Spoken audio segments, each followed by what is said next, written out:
before going to commercial? Anything over 4 units is commercial. So I think you need to hop right to it. You can start with a 6 unit, 20% down. You'll have that after your first flip, or maybe do 2 flips so you can have that and some money in your pocket.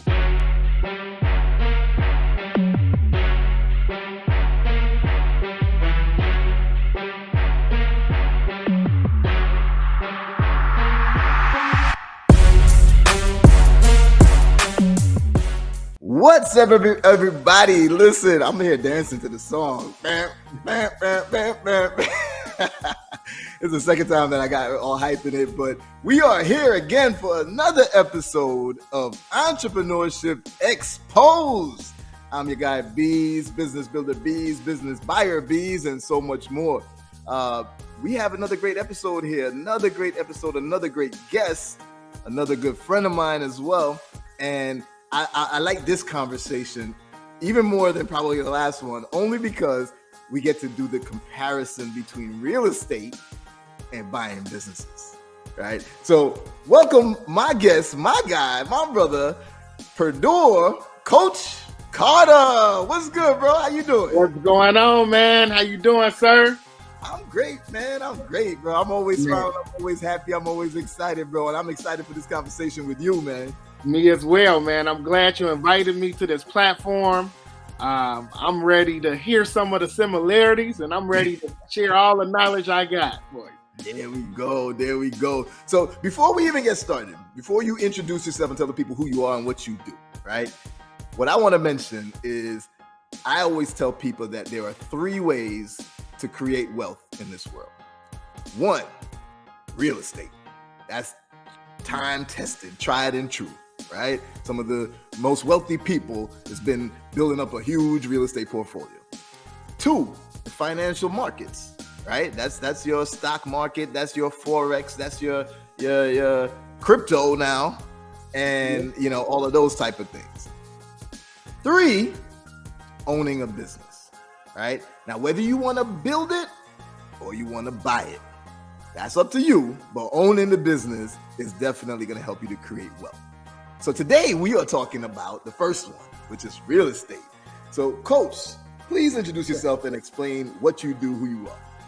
Listen, man, my name is Perdure Carter, aka Coach the Closer. I don't complain, I close is what I do, right? But I've been in real estate for 21 years now, and I do everything real estate. I own a brokerage with about 90 real estate brokers who I train how to get in the business. I also run a fix and flip program called Flipping with a Purpose, where I teach everyday people how to flip real estate and make $50,000 in 4 to 6 months. And I also help people build their real estate portfolio by buying commercial property and collecting mailbox money. So that's it. Bruh. So I think you just hit the first part that I want to talk about, right? I'm not gonna lie. Now, one of my mentors in 2019 and 2020, 2018 through 2020, was Grant Cardone, right? Yep. And I learned a lot from real estate from him, but he still left me very confused in certain ways, right? And the first thing that didn't really confuse me, but he said to me one time, he's like, Beez, you're doing great. You got these businesses, you're making good money. Why are you trying to do real estate? I was like, what do you mean, why am I trying to do real estate? I'm in your program to learn about it. You trying to deter me from it? But he said, well, don't get into real estate if you don't want to be a landlord. And then as he started explaining it, I was like, nah, I don't want to be a landlord. He was like, well, then if you're going to get into real estate, you need to go all the way in and get complexes. Yeah. Because if it's too small, you can't get a management company to manage it for you. But if you go big in, now you're getting good cash flow. Then you could do your 1031 exchanges to keep growing it. And that's your path to $1 billion, right? And you have a management company, so you're not working in the business of real estate. It becomes a business overall, right? So you mentioned already a couple of different paths, a couple of different strategies. You mentioned commercial real estate. You mentioned flipping. And there's so many others. What made you choose those 2 in particular? Well, so flipping is, to me, it's a great way to build capital. right? If you don't, because it's great to say, I want a big building and this commercial property. Well, you know what? All right, guys, before we get into the full episode of Entrepreneurship Exposed, I just want to take a moment to thank you all for supporting this channel. This channel means so much to me. You all mean so much to me because this information is the type of things that I wish that I knew when I was like 17 years old, right? We're talking about wealth creation strategies, not plays. Never talking about, hey, we could run this quick play to make some quick money. This is all about sustainable strategies that won't go anywhere.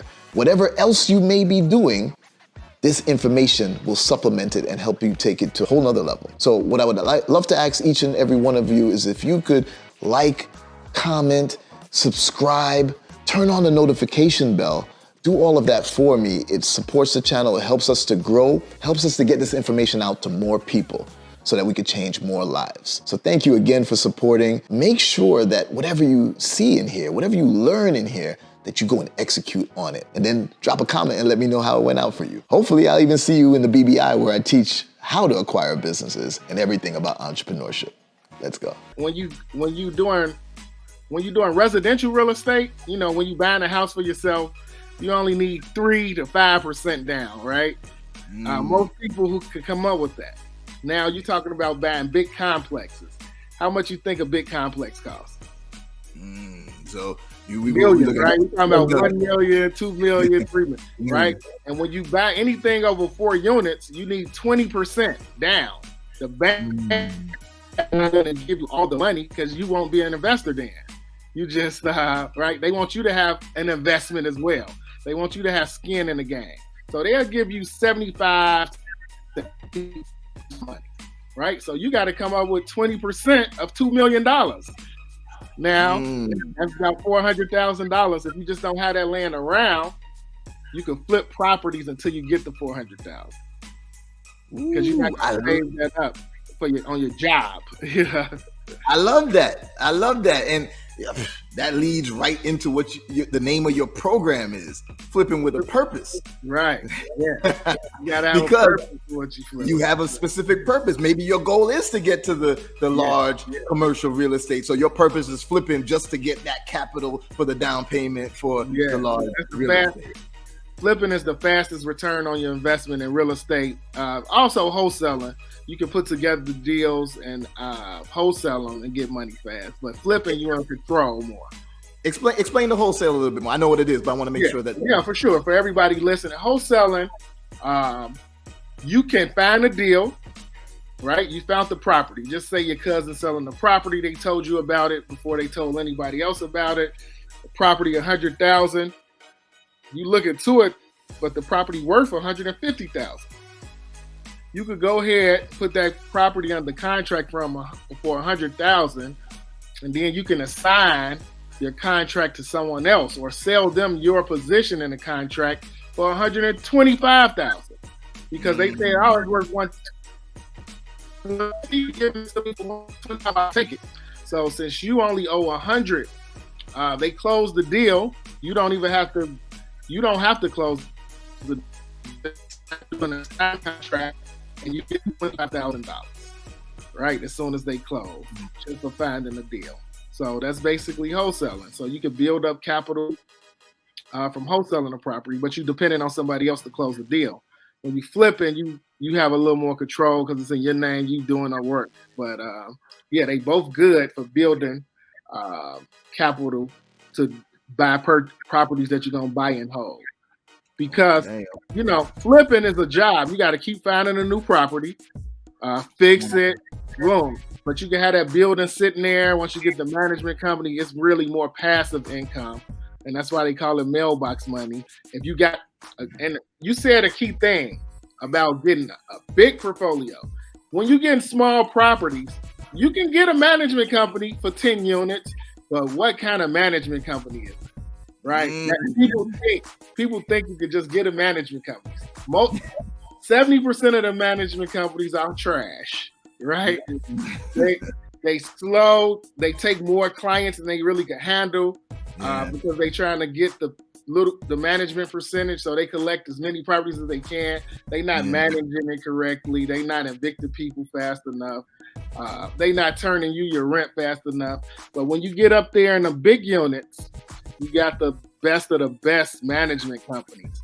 So you got people who's fully staffed, have enough people to take care of all the properties they have.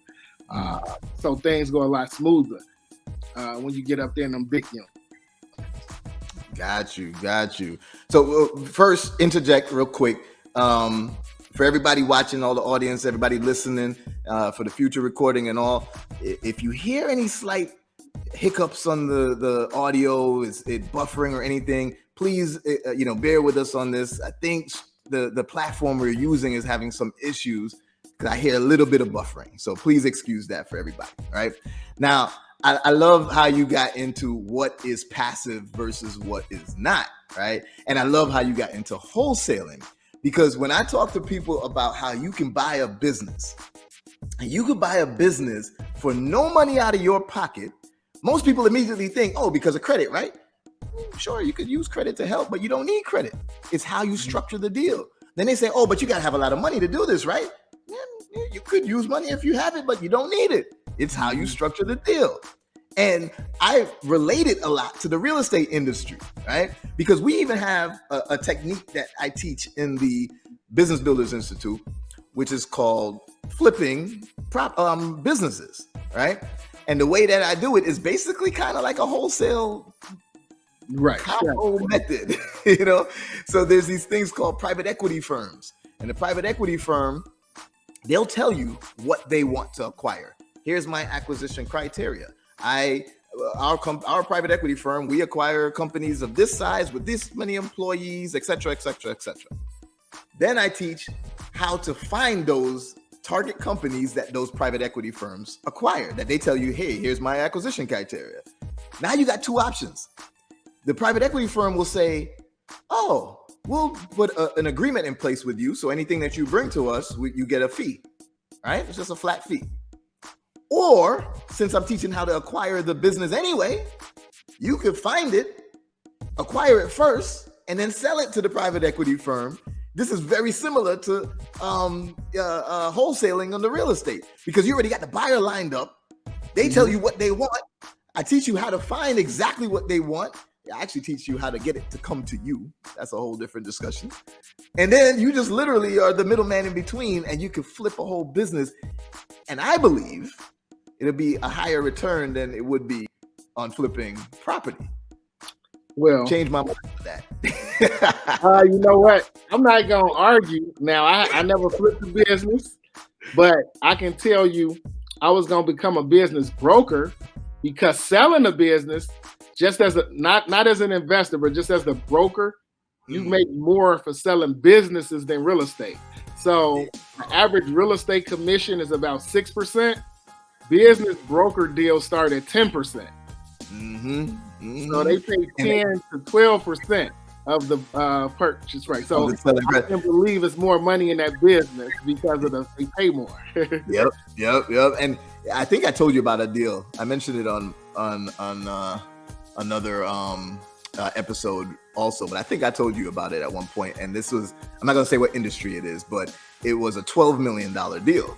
4.5 of it is the real estate attached to the business, which is 22,000 square foot property.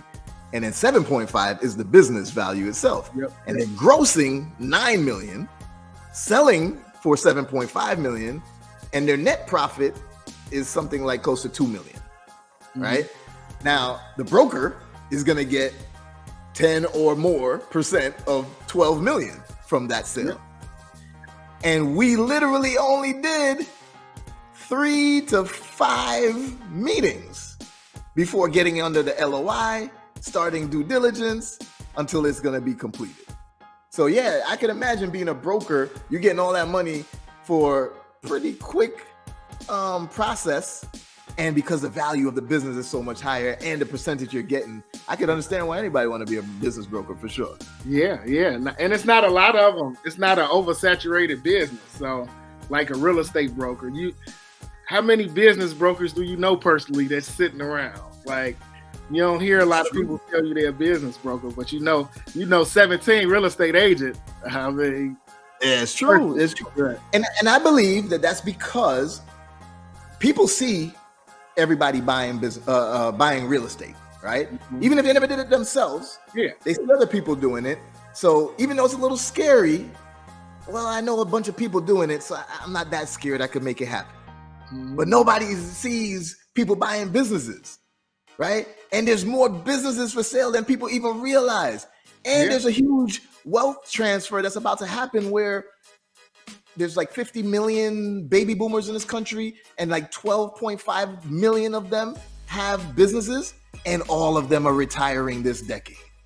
Right? So there's this huge opportunity to buy those businesses because usually they don't even know that they can sell it. They just shut it down. Yeah. Or try to pass it to their kids and maybe their kids don't want it. Does that happen a lot in real estate? You cut the internet just a little, but I'm assuming you're saying in real estate, do people try to pass the real estate down to their kids? Yep. Yeah. Yeah. So, yes, in real estate, people will pass the properties to their kids or they'll sell it. Like you said, selling real estate just more common. People heard of it. People don't know they can sell a business. People don't know they can buy a business. People don't know that business transactions happen every day, 20 times a day. You're not in, it's kind of its own world. You got to be in the mix to know about it. The people who know about it, right? They like, you didn't know these people bought this and these, like, no, we didn't know. I didn't even know they switched ownership. They still got the same name. They still, I have no idea who the owner is. Exactly. So there's more similarities right there. I love that. Now tell me, are you going to so I know you're doing commercial real estate, but are you doing like commercial real estate development as well?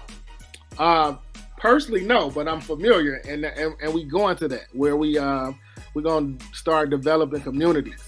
I just had a meeting a few months ago with a guy who got a lot of plots of land in Chicago. And we are discussing making, a community of townhouses and 3 flats with grocery stores and shopping centers for that community. I love that. Miss T Mac, that's actually Granny T. That's one of my students in the BBI. Okay. She just said it's like when you buy a car, then all of a sudden you see that car everywhere. Is it true? A lot of people that I know that they didn't know anything about buying businesses, but then they're like, now, since they come into my program, they're like, oh, wait a minute. This person's buying businesses. Oh, wait a minute. We just talked about this yesterday, how Jay-Z's a billionaire, right? That's his net worth, over $1 billion.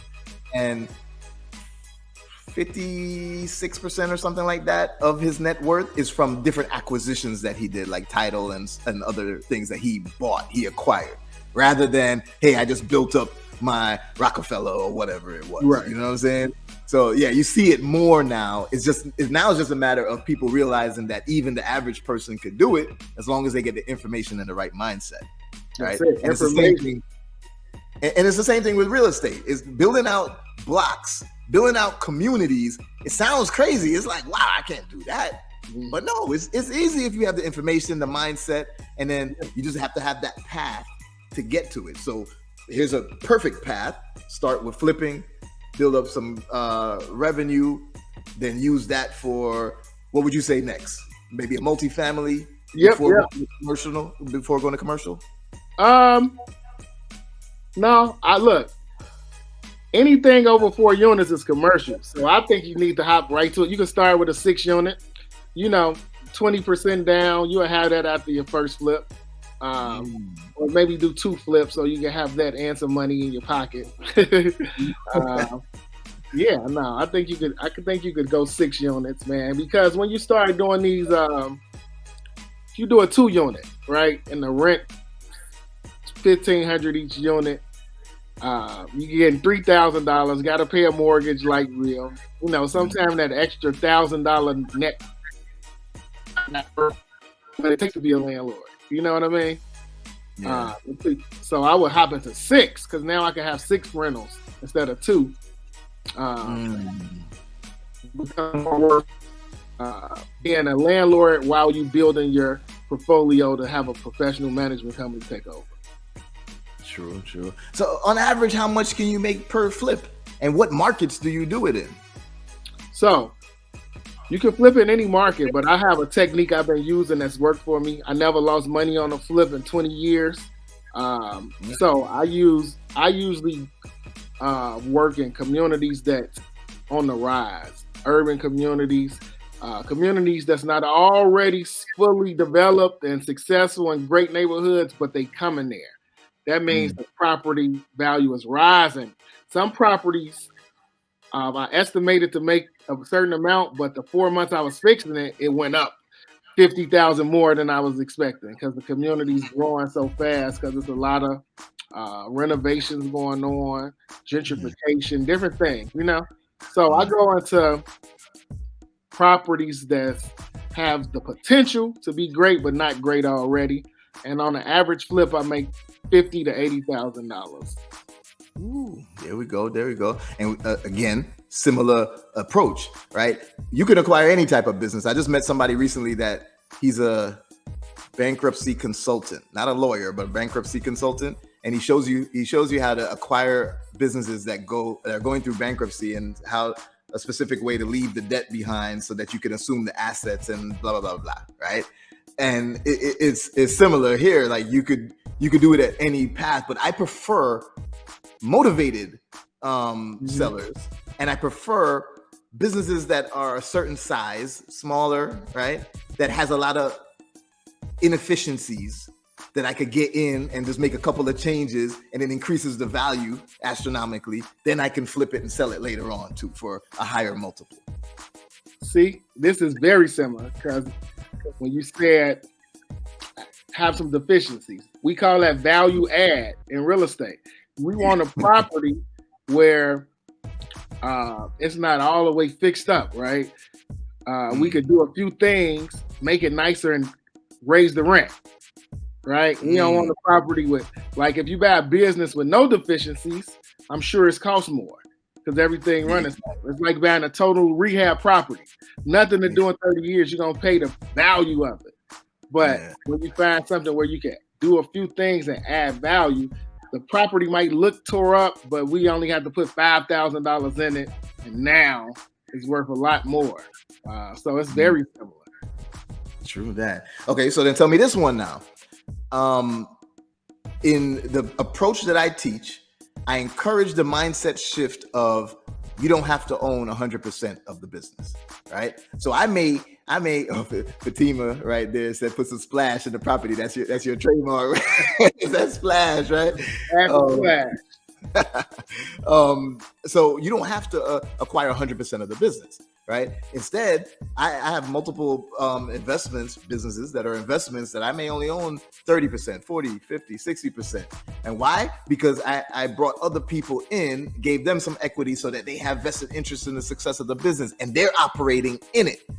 I'm not operating in it. I don't want to be the CEO, right? Mm-hmm. So how does that relate to real estate where you're going to go in? Do you go in partnerships? Do you have to do the work yourself? Can you be kind of passive out of it? Maybe a partner who is more the, I guess, GP versus the LP, general partner versus the limited partner, and they do the work so that you can be in an investment that you're just going to get revenue from? Does that work the same way in real estate? So yeah, that works in definitely flipping. We call them JVs, joint ventures. Mm-hmm. Some of the joint venture partners just putting money up, right? And some of them putting less money, but they doing all the legwork. And even I created a program where we do the work for you, and you put the money up, and we do the work for you, and you just get the return at the end. But also, people got buy and hold partnerships the same way, where somebody might put money up, they hire a management company, but they manage the rehab while it's getting rehab and give a report. Yeah, that happens all the time because you partner up with people in different states who don't even live in the state the property's in, and you'll have somebody in that state do the legwork, but you still an investor and you still getting a percentage of the revenue. Okay. See, I love this. It's exactly the same. I love this. These are honestly my two favorite investment vehicles. You know, buying businesses and real estate. I got to get better on the real estate side. Listen, you know, that's why I got you. I got to get better on the buying businesses, right? That's why you got me. The important thing that real estate been around forever. So many millionaires was created for real estate. I always say this. Listen, I feel comfortable investing in real estate because there's one thing I know, that having a roof over your head is never going out of style. It's never going to be played out to have shelter. Like, oh, you know what? Nobody wants shelter anymore. Nobody want heat for their kids. That's never going out of style. I tell people, like, a lot of things went out of style. I got a whole CD collection in alphabetical order, and my car don't even have a CD player in it. So, having out of style, but having a roof over your head never going out of style. So you know what? That reminds me of something that I said in one of my recent reels that I was recording. I don't teach plays. No offense to quite a few friends that I have. Run the play. We ain't running no play. We teaching sustainable strategies. This ain't because plays get played out. Right. We teach you learn the plays and you can't run them no more. Exactly. Right? Real estate ain't going nowhere. Right. Buying businesses ain't going nowhere. Warren Buffett buys business. Most people know Warren Buffett because of the stock market. Yeah. And the stocks that he picked. But somebody asked him a few months ago, it was like, if you lost all your money, all your wealth, and had to start from scratch, what would you do? He said, no doubt about it. I'd buy businesses. And he'd do the smaller businesses with the inefficiencies that people are overlooking so that he could scale them and sell them for a higher multiple. And he's like, if I can't buy the whole business, then I at least got to get a piece of it, which is the stock. But he prefers buying the whole business. And that's what Berkshire Hathaway does, buy whole businesses. So we're teaching actual strategies and not running plays because we know that this is the way to continue getting things done. Yeah.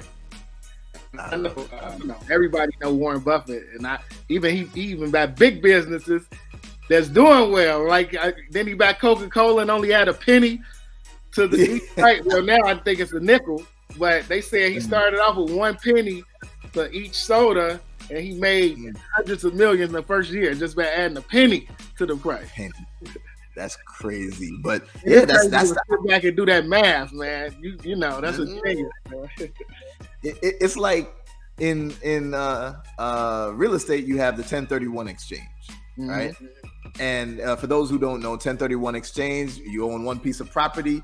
It's an IRS tax vehicle. Yeah. It's a tax thing that allows you to not have to pay capital gains on the sale of this real estate. Instead, as long as you use the sale of this real estate to buy another piece of real estate of equal or bigger value, size, then you could just roll it up and defer the taxes, right? And I remember people were a little bit nervous when, administrations changed in politics. They're like, oh, is that going to be, they're going to get rid of that. No, they ain't going to get rid of that. The wealthy would never let them get rid of that. That's one of their tricks that they use. It's the same thing in buying businesses. What I do is I teach and execute on LBOs, leveraged buyouts. And that's how I'm able to buy a business using the business itself to pay for me to buy the business. And most people is like, wow, that's genius, Beez. How'd you come up with that? I didn't come up with it. That's been there for years, for decades, for centuries. It really got popular in the 1980s, but it ain't going nowhere. Sustainable strategies. That's what we got to keep teaching and keep executing on. For sure. But my brother, we got to get into a segment that I call Pop, because that's really what this is about. That's what Entrepreneurship Exposed is about. We talk about the industry, but we want to pop the misconceptions of that industry, right? So Pop is the pros of flipping real estate or real estate in general, the opportunities that exist and that are coming up that's going to make this an amazing thing to get into, and the problems that people need to watch out for before they get into it. So go ahead and lead the way, and let's pop the real estate industry. All right, so what we gonna do? Focus on the flip part of the real estate industry? Yeah, then we can do the flip. We can do the flip. So pros of flipping. All right, pros of flipping is you get the fastest return on your investment, right? So you can buy a property, fix it up, sell it, make money in 4 to 6 months, 50,000, 80,000, 100,000. So in a half a year, you can get 100,000 on top of what you're already doing, right? Another pro is you improving communities, right? We take the worst looking property in the neighborhood and turn it to the best looking property. So now it's not an eyesore on the neighborhood. The boards come off the window. Nobody hanging on the porch. You get to employ a lot of people. When I flip properties, I always have to have a roofer, a plumber, a contractor. So I provide jobs to a lot of people every time I flip a property. I see myself spinning. We got you. Okay. All right. So and then I love to provide affordable housing for the. It's going to be a nice family to buy the property once I finish it. I keep them at affordable prices, and I'm selling a new family a nice, new quality property. So those are some pros of flipping. Love it, love it, love it. And now the opportunities that exist that are coming up. So right now, interest rates have risen. Stock market, a lot of businesses is down 50-60% right now. So real estate, they predict that real estate gonna go down a little bit, right? And some people be like, "Oh man, that's bad," but guess what? That means you get to pick up property for a cheaper, affordable price than you ever got before. So it's more millionaires created when real estate go down because they pick them up. And then they get to sell them when real estate go back up. So because it always goes back up. It always go back up. Right now it's at its highest ever. So every neighborhood, every urban community that was once horrible, and people like, you live over there, you can't even buy property in those neighborhoods for under 200,000, right? So right now everything's at an all-time high. It's going to come down and it's going to go back up. So it's an opportunity for you to grab properties for cheap when the market go down. There we go. I love that one. That's that, and that's the way that people got to shift their mindset. Stop looking at what's happening this moment, but look at what's coming. Like, it's crashing. Oh man, it's crashing. Let me stay away from real estate. No. Stop preparing for that. Ooh, I can't wait to crash. Can't wait to crash. I'm gonna pick up 20 of them. There you go. For the price I was doing 2 of them, I'm gonna get 20. It's true. It's true, bro. Okay. So now the problems. What do people have to look out for in the flipping industry? So in the flipping industry, the number one thing is you gotta have a good accountant so you can save on taxes. Some of the strategy you was using, because when you flipping properties, you making lump sums. Boom, you just got 50,000. Normally they want 40% of that, right? So you got to come up with strategies. You have a good accountant so they can lessen your tax load. And this accountants out there that do a very good job, and it's different strategies.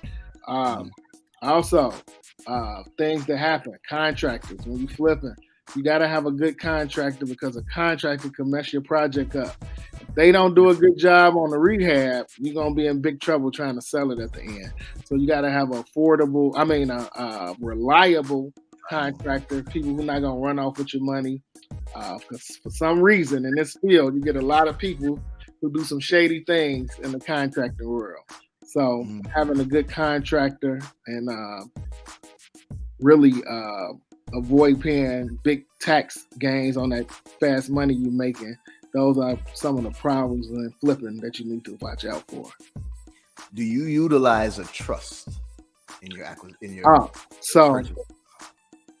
When I do flips, I have not been utilizing trust, but I heard it's something I'm planning on doing in the future for sure. And I know a lot of different strategies of just being able to sell the whole trust after trust. I know some benefits of trust as well. When you sell the whole trust instead of the property, the person who buy it get to keep your seasoning. What that's called seasoning is how long you own the property. In certain situations, you can't sell a property to FHA and certain things until 90 days or 6 months pass. When you pass it over in the trust. So if somebody sold me the trust, I could sell it right away because I get the time that they own the property as well. So I could fix it up in 2 weeks and sell it to FHA because it still got the time they owned it and I took over that. I love that. All the protections. We're not talking about the legal protections that come along with it. Yeah. Ooh, okay. Yeah, I was more thinking of the financial protection, legal protection, but you just gave a whole nother aspect to it. So that's what's up. Let's answer a quick question that I see in the audience. What process do you use to find dependable contractors? Okay. So I've been doing it for 21 years. So I learned how to vet contractors. One of the strategies really is to go to a proper project that they currently working on, not pictures. Physically, they at that job site working. You go check out the work. You get referrals from people who they worked for in the past. And yeah, that's how you do it. You got to really put some leg work in, asking questions and seeing work that they actually done. Got it. Okay, that's what's up. And once you do that, the rest is easy. If you got a good contracting crew, that makes your life a lot easier. And I was able, I have about 8 great teams right now, but it took a while to get there. Okay. So I gotta ask you this. Sorry about the nightmares. So I gotta ask you this. I ask all the guests that come on. When will you first of all, will you and when purchase your first business? When will I purchase my first business? Yes, sir. As soon as me and you have this conversation and I get more information, I'm ready. I'm ready to purchase my first business. Now I know a little bit about the process because I've been to a few meetings of people wanting to buy my real estate business. So I got to learn a little bit about the process. I got a few emails and contracts. So I know a little bit. But I want to learn more about because all my business I built from scratch. And I would rather much buy something that's a little more established because it takes a lot of energy and effort, man. Those first few years not easy. When you get past it, it's great, but yeah. Most businesses are gone. Over 80% are gone in the first 5 years. Yeah. Right? Less than 2% even ever make it to $1 million in revenue. See? So when I buy a business, I'm looking for something that's at least 5 to 10 years old and already been doing millions. See? Now it already broke it that. Beat the odds. Right. Exactly. And then most people talk about, I got to build business credit. No, well, if I bought a 10-year-old, 20-year-old company with tax returns that's doing a couple million in gross and good in their net profit, it got business credit. It got corporate credit. Now, what you're saying is exactly the same thing of buying a property in trust. You get with property already. So this property is already established, like that business is already established. Because they look for ownership and seasoning. So no. There we go. So we got they don't really like to see you buying this property and you just made $200,000 in 2 months. They're like, oh God! But if you owned it for 2 years, they're like, oh, okay, you deserve the $200,000. Yeah. So I see a couple of messages saying that we need you to join the BBI and the roundtable so that you could start buying some businesses. I'm in. There we go. Coach is gonna be a member of the BBI, baby. Let's go. One last question I see here. how long does a flip usually take? We'll say right now about 5 to 7 months to completely do a rehab and get it sold and have the check in your hand. 5 to 7 months, but because the market is how it is, like, would it be less time in the past, or? Yeah. I used to promote 4 to 6 months heavy. 4 months I used to finish them all, but I give an extra time just in case. The permit's been taking longer ever since since COVID came. The city's they slower with getting you the paperwork, basically. True. That makes sense. All right. So now we got to wrap it up with the most important thing. And I'm pretty sure we spoke about this at one point too, but I got to ask you on the podcast. I have a challenge that is executing in this decade. It's called the $1 Trillion Table Challenge, right? The $1 Trillion Table Challenge means that I want to be by the end of this decade, I'm going to be in a room at a table with other people that look like me. And we have $1 trillion AUM, assets under management. Now, I already told people at the beginning of this episode that there's 3 ways to create wealth: real estate, financial markets, and owning businesses.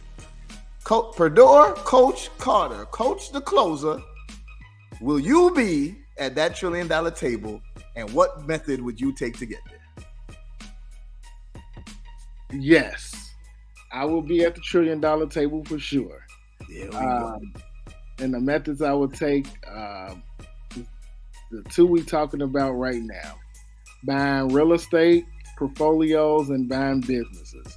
So, to me, those are the business portfolios. Portfolio is a portfolio. You have them assets under management. Real estate and buying businesses are so similar, and some businesses got real estate that come with it, right? So even when somebody was talking about buying my brokerage, the real estate, I own a brick and mortar with the businesses, so that has to be incorporated.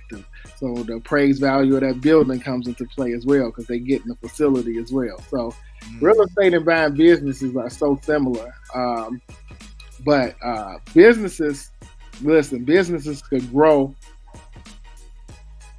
It's no cap on how much a business could grow. Real estate don't grow as fast as businesses can grow, right? Equity, a property not gonna go from $100,000 to $1 million in 2 years, right? Properties do grow, but it's at a $50,000, $100,000 pace. A business, you could literally take it and grow it millions in a year. There's no limit. So that's what I like about businesses. So I'm 100% for sure getting into buying businesses. I just need to learn more about how not to be involved in them, because I've been involved in every business. So, and that's the key. I don't buy it involved. I don't want to be. We don't want to be the CEO or nothing. We just want the asset under management, and when we acquire it, we want to make sure it has enough revenue in it to hire a CEO, to put professional management in place, just like getting property that you could put a management company in place. So you need the right type of property to do that. You need the right type of business that has enough cash flow to hire that CEO. And we want a property with equity so we can refinance and pull our money back out. We want a business with the ability to bring us funds, loans. So it's the same thing. So I love business where I can just transfer knowledge that I already have from one industry to another. So we're going to be talking, man, heavy, so I can get this thing going. Yes, sir. So last question, and then we wrap it up. I see Respect My Gamer said, do you teach people how to fix and flip, Coach? So explain how people can find you. Explain about your program one more time, and how they could reach you for it. All right. So I actually sent your team a link, Beez, for all your people can have their own link through the program, through the Xposed. So Beez got a link he gonna post, but in the summary below for sure. So in the summary below, that's how they could find out about the program. That's the best way for them to go to your link, so I can know your people, so they can get top of the line attention, but my program is called Flipping with a Purpose, and we teach people step by step how to flip properties. 20 years of experience. It's a video. Part of the program is a video with 32 videos, me teaching you everything I learned over the last 21 years. I'm in the stores telling you what stores to go to, the whole shebang. But what we have with the program is really like a real estate university. Every other Wednesday, we have trainings. We have professionals on there. Tax accounts teach you how to save money for the flips. We have designers come on to teach you how to design. We have just every other Wednesday, we train you how to do it. We even teach you how to find off-market property. So you can wholesale yourself. And that just come with the program. Livingwithapurpose.com. Look, your team cold, Beez.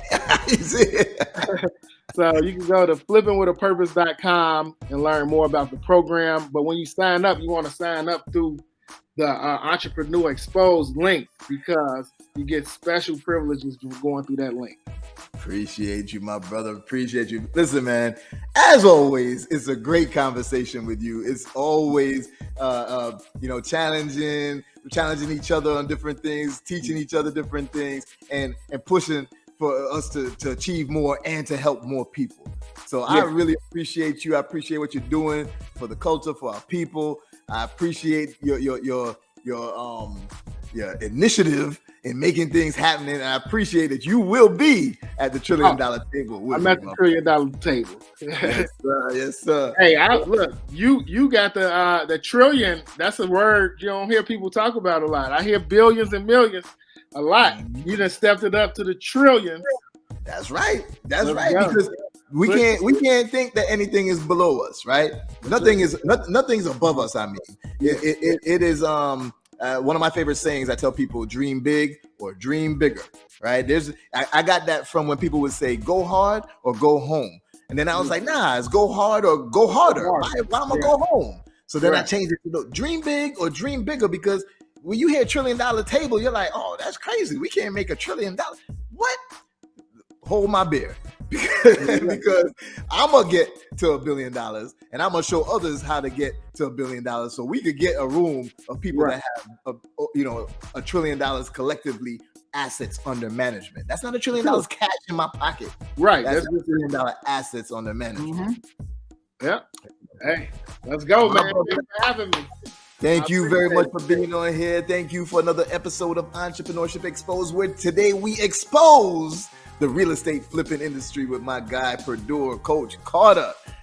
Make sure y'all like and subscribe and turn on that notification bell and follow us on all streaming platforms where we continue to expose the entrepreneurship world. Let's go. Let's go. Much love, my brother. Yes, sir. Take care. All right.